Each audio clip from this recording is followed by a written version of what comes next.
데일리 브리핑.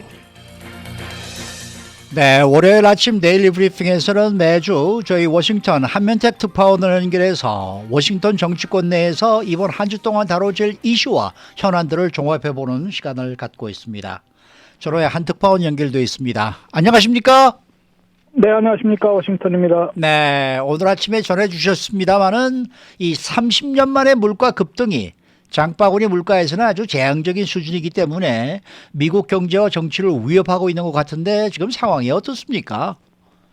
네, 저희들이 보도를 통해서 30년 만에 물가 급등, 이러면서 10월에 소비자 물가 지수가 6.2% 급등을 했다. 네. 이걸 갖고 상당히 대대적으로 얘기를 언급을 합니다만은 그거에 대해서 모두 다 시니컬하게 네. 받아들이고 있습니다. 그만큼 실제로 체감하고 있는 물가, 즉 이른바 장바구니 물가의 급등은 그 수치와는 맞습니다. 상당히 심각합니다. 하늘과 땅의 그 차이가 있기 때문으로 보입니다.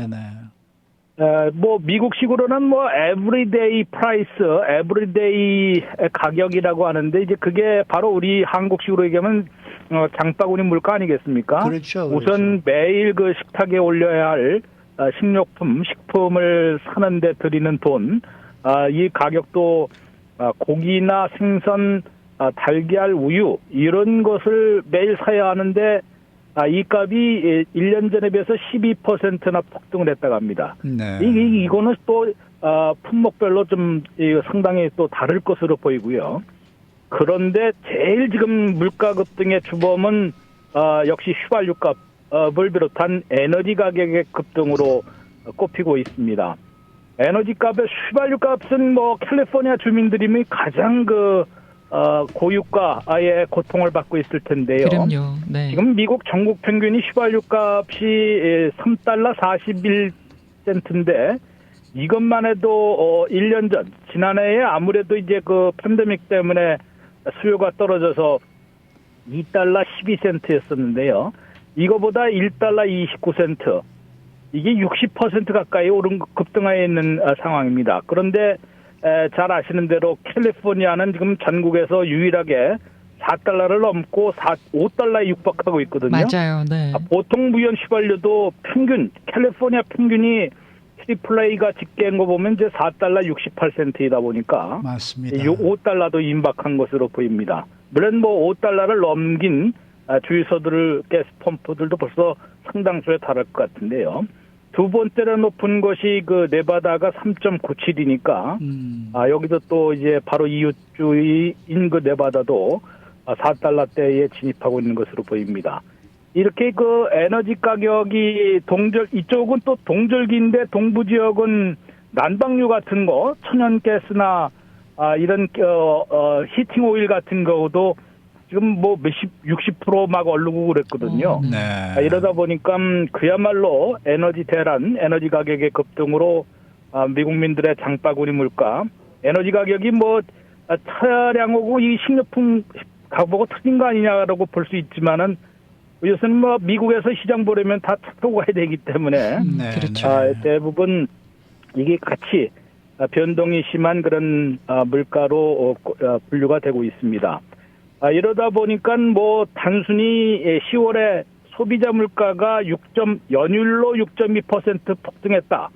이것과는 미국 국민들이 체감하는 물가 고통과는 아주 큰 차이가 있기 때문에 불만과 불안, 원성까지 터져나오고 있다, 폭발하고 있다라는 소리를 듣고 있습니다.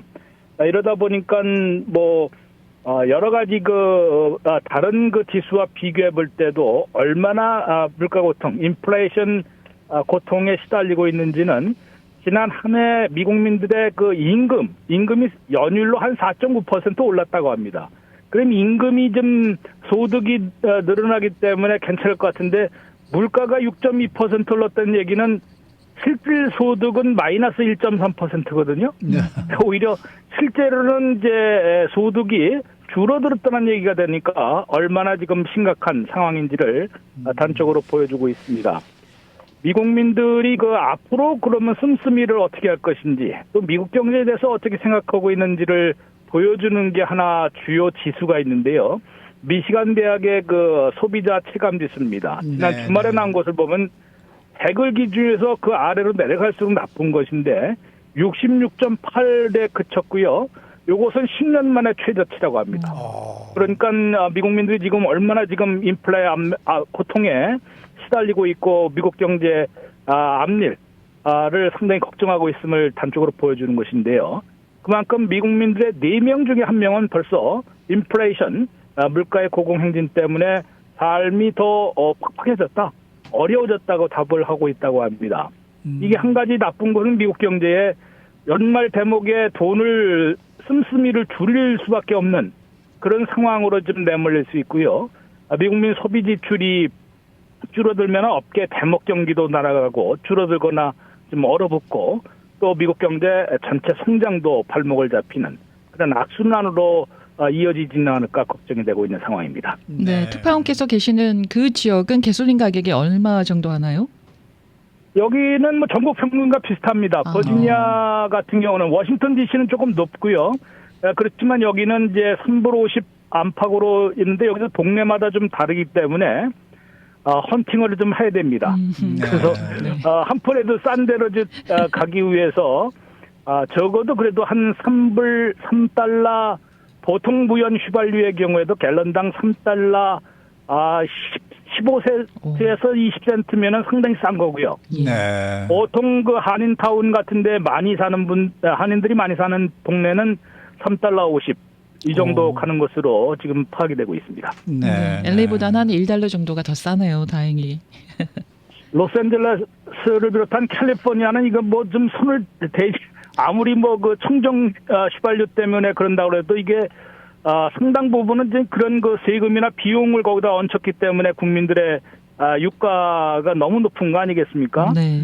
이러다 보면 좀 그쪽에서 정책 지원자들도 정책 담당자들도 뭔가 좀 조치를 취해야지 않을까라는 그런 생각도 해봅니다. 네.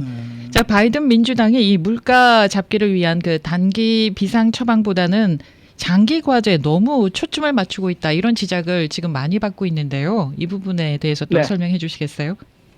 오늘 바이든 대통령이 오후 동부 시각으로 3시에 백악관에서 또 거창한 세리머니를 하는데요. 네. 바로 이제 1조 2천억 달러를 투입해서 사회 기반 시설의 세대적인 역사적인 그런 대공사를 착수한다라는 그런 그 법안 서명식입니다.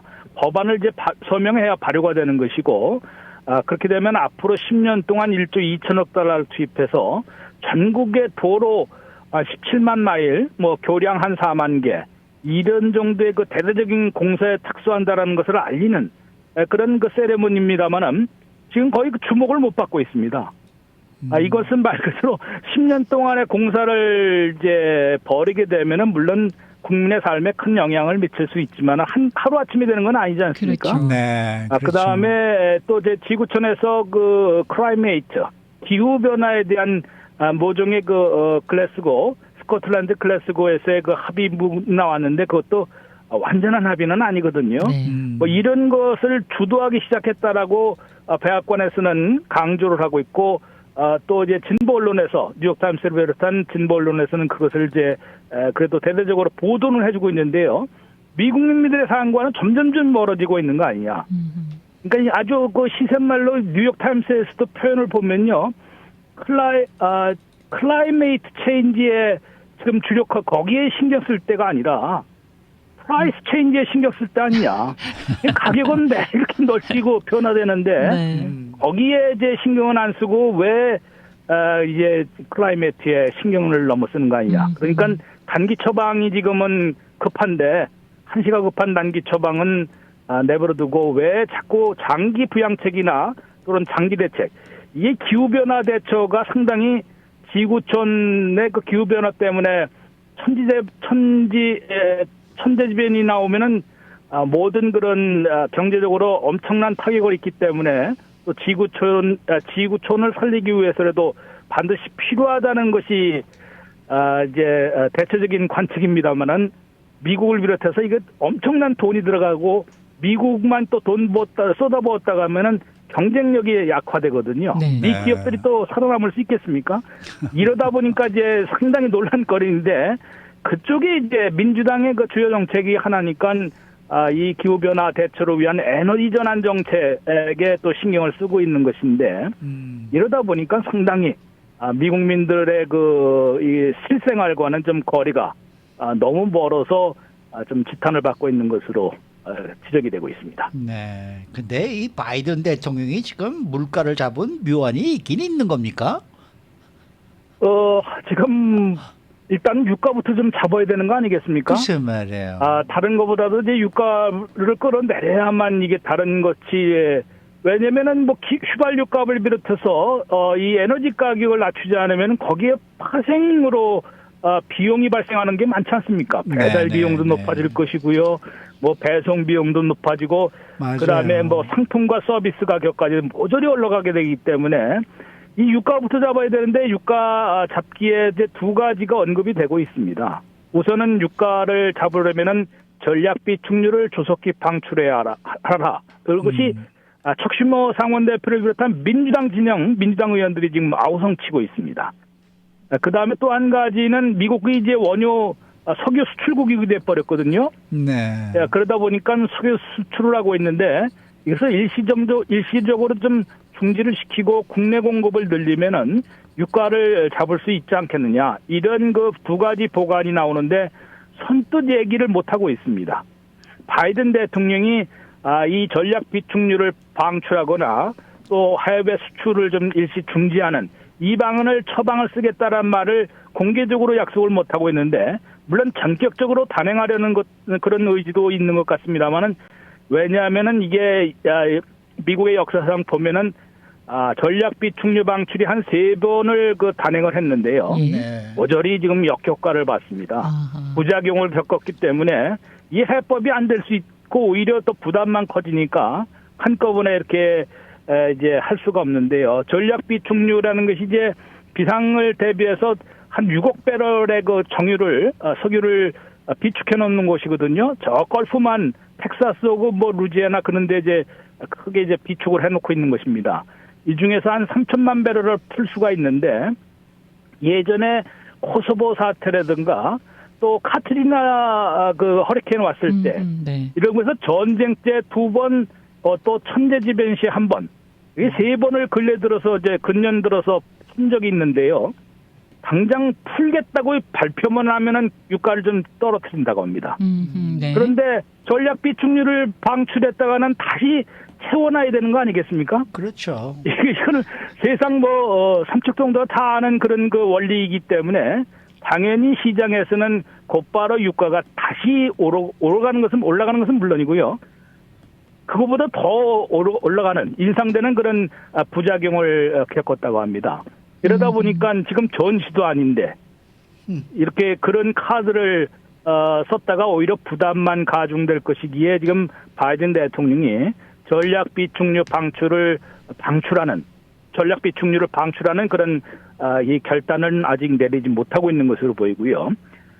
해외 수출 같은 경우도 지금 아무리 지금 그 미국이 석유 수출국이라고 하지만은 지난 2달 동안 1,200만 배럴을 수출했고요. 네. 지난주에만 일주에 그 310만 배럴이라는 것을 상당히 그것도 기록적으로 많은 양을 아시아 지역으로 그 수출을 했다고 합니다.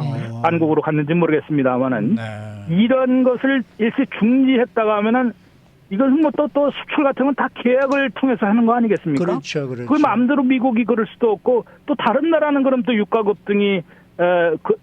급등을 부채질 가능성이 있고, 이게 지구촌 전체가 연결돼 있는 것이기 때문에 그런 부작용 또 신뢰 추락을 감수하면서까지 미국 석유의 그 해외 수출을 중지하는 그런 결정도 내리기 없기 때문에 한마디로 묘안이 없다, 묘책이 없다, 이런 그 지적을 받고 있어서 상당히 그 어려운 상황을 겪고 있는 것으로 보입니다. 네, 지금 시간이 한 30초 정도 남았는데, 만약에요, 바이든 대통령이 물가를 못 잡으면 어떤 대가가 이어질까요? 지금 더 나온 미국 재건 법안, 이게 축소되거나 일단 연기가 불가피해질 것으로 벌써부터 지적을 받고 있고요. 네. 이게 이제 물가 급등이 이제 내년으로 계속될 수 있거든요. 지금 뭐 거의 이제 물류 대련도 그렇고 다른 것이 다 겹쳐 있기 때문에 내년에 이런 그 장바구니 물가가 심각해 보십시오. 유권자들이 완전히 등을 돌립니다. 바이든 대통령의 지지율이 지금 30%대로 지금 추락을 이미 했거든요. 네. 그러면은 내년 11월 중간 선거에서 이 민주당이 하원 의석으로 기준으로 볼 때는 60석 이상 잃어버리는 참패를 당할 것이고 상원까지도 빼앗길 수 있는 그야말로 정치적 큰 엄청난 대가를 치를 것으로 경고받고 있습니다. 네. 오늘 말씀 잘 들었습니다. 네, 고맙습니다. 네. 지금까지 워싱턴 한면택 특파원이었습니다.